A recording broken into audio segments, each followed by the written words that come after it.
Hey everyone, and welcome back to the horror show. I'm Cecil, And I'm Marcia Parker. and this is our spoiler episode of the movie Odd Thomas, directed by Stephen Sommers. So, Marcia, what was the first spoilery thing that you wanted to talk about the movie? I would have to say the first spoiler would have to have been the police officers, wouldn't it Yes. So early Yeah. on, you're introduced to two sort of fresh-faced looking police officers that have just come into town, into the squad, and they're sort of helping Willem Dafoe's character kind of wrap things up and tidy things up after all the killings are solved and things like that. They don't really give off too much of a creepy vibe, but it turns out at the end that the whole plot is wrapped up in not one bad guy, not two bad guys, not even three bad guys, but in fact there was actually four guys colluding to create all the events that occur in the movie, two of them being these two fresh-faced cops.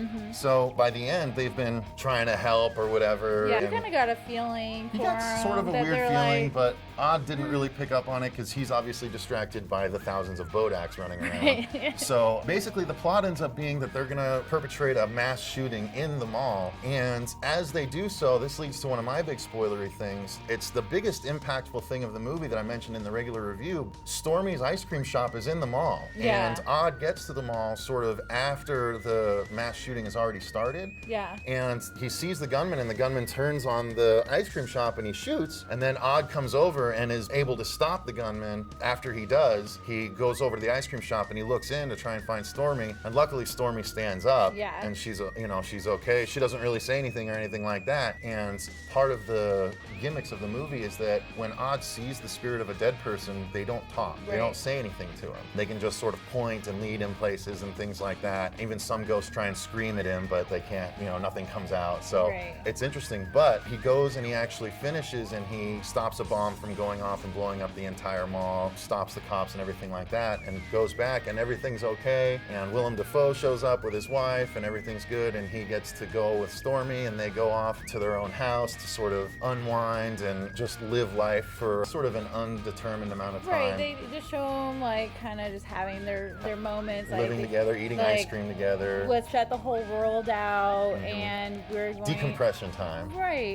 But you never see Stormy saying anything. She never says anything. She never talks. They even have little clues like her food would still be there, or her wine glass is still full when his is empty. And so eventually Willem Dafoe comes back to the house and it's like, Odd, it's time. And he realizes, and this is why Anton Yelchin is such an amazing actor. He was in the Star Trek movies, the new Star Trek movies. He played Chekhov. He was also in the remake of Fright Night, and I thought he was fantastic in that with Colin Farrell.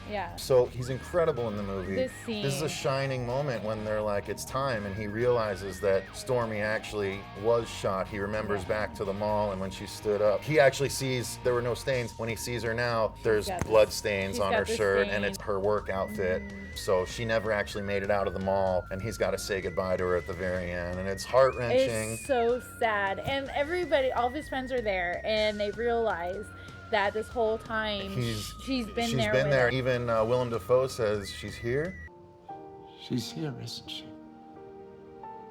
It was just such an amazing, powerful ending to this fun movie. Because they had to say goodbye, and these two were just your ideal couple. They could be forever. Like they were supposed to be together forever. That was what's so terrible about it. They were destined to be together, but he has to let her go, and he knows he'll see her again, but he has to let her go. And so at the very end, they had talked in the movie about what he was going to do. Why didn't you go to like Vegas and try and use your powers to help people there? And he's like, well, it's just too much. I would never do anything else. And so at the end of this movie, now that he doesn't have Storm anymore, he walks and he just goes to Vegas, and he's like, now I can do some real good, and Stormy, I will end up with you again eventually. He's like, I'm going to do everything that I can while I'm here. I'm not going to give up and stuff too.